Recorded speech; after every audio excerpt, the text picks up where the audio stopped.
Si Zhongli ay isang pansamantalang organisasyon itinatag noong Desyembre taong 1774 para sa isang oras upang maghanda para sa iba't ibang mga kaganapan sa Yulmaye Wonhang noong 1795. Pagkatapos ng pagtatayo ng Hwasong Fortress, ito ay pinalitan ng pangalan na Oijungliso at nagsilbi bilang isang tanggapan ng pamahalaan para sa pagbisita ng mga hari sa lahat ng panahon. Kasama si Haring Jungjo. Noong una, ito ay itinayo sa Jangyungneyang. At habang ang Hwasong Hanggang Palace ay natapos noong 1796, Jungjo 20, at ang Oijungli kaya ay itinayo sa harap ni Yuyote. Isang tablet na may pangalang Oye Jungli Amon ang nakasabit sa dingding. Si Oijungli So ay isang gusali ng opisina kung saan maraming opisyal ang namamahala sa mga gastusin sa lahat ng kaganapan sa Hwasong Hanggang.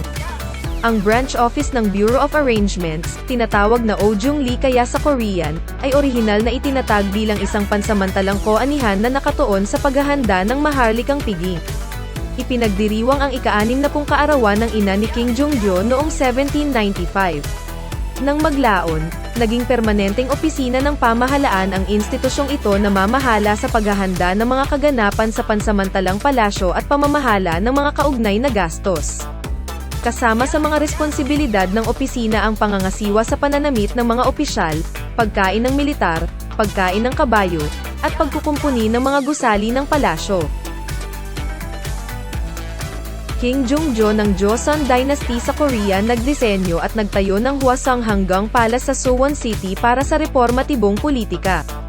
Sa Hwasong Hanggang Palace maraming gusali ang naitayo para sa paghahanda ang ligtas na pansamantalang tirahan ni Haring Jungjo at mahusay na pamamahala ang bagong itinayong Suwon Hwasong Fortress. Oijungli So ay isa sa gayong mga gusali.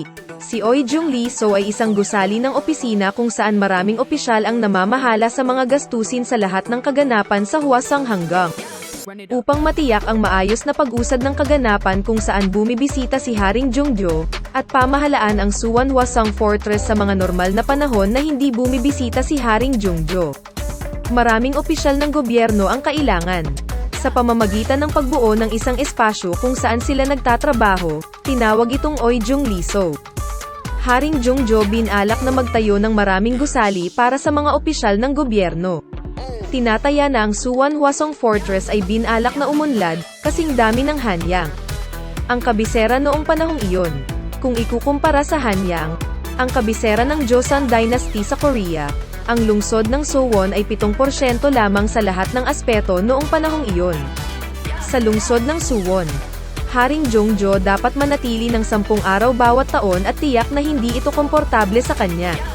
Dapat manatili si Haring Jungjo ng 10 araw bawat taon para makapunta sa puntod ng aking ama, Crown Prince Sadu. Para sa kaligtasan at kaginhawaan ni Haring Jungjo, isang bagong plano ng lungsod ang nabuo upang gawin itong isang maunlad na lungsod.